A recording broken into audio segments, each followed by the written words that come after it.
Формирана е комисијата за проценка на штети од големиот пожар на територија на Делчево, откаде што почна огнената стихија на 2 август. Изгорени се куќи, викендици, фарма и стока. Мештаните од денеска можат да ги пријавуваат штетите во општината, а комисијата истиот или наредниот ден веднаш ќе излезе на терен.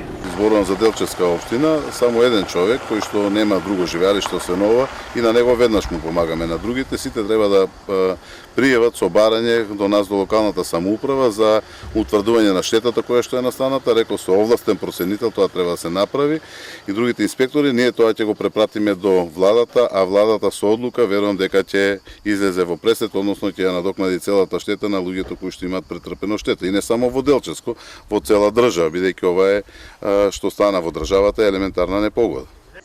Комисии, но и вработените од национални шуми по локализирањето на пожарите ќе влезат во шумите, а денеска во обиколка на Малешевско-Пијанечкиот регион беше заменик министерот за земјоделство, шумарство и водостопанство Трајан Димковски, кој ги посети сточарите, пчеларите и земјоделците, на кои им изгоре се што создавале со децении.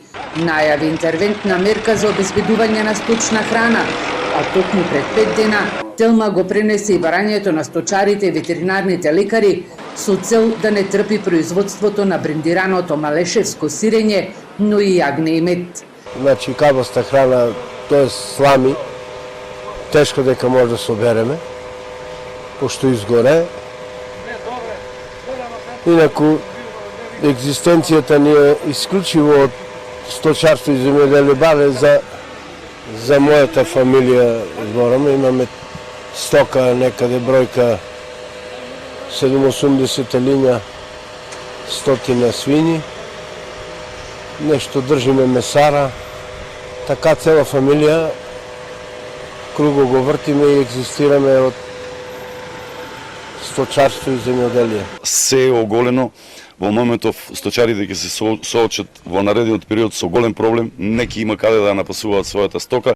Ако се преземат правовремени мерки, а да се најде начин на фармерите, на сточарите, кажано, да им се помогне во храна, пошто храната е тука редуцирана, да речеме, скоро на нула, 90% ќе остане сточниот фонд да се задржи. На Илинден се активираа пожарите во Кочани и Малешевско-Пијанечкиот регион.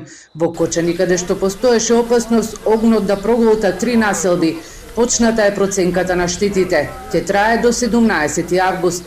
До комисијата се пристигнати 31 барање.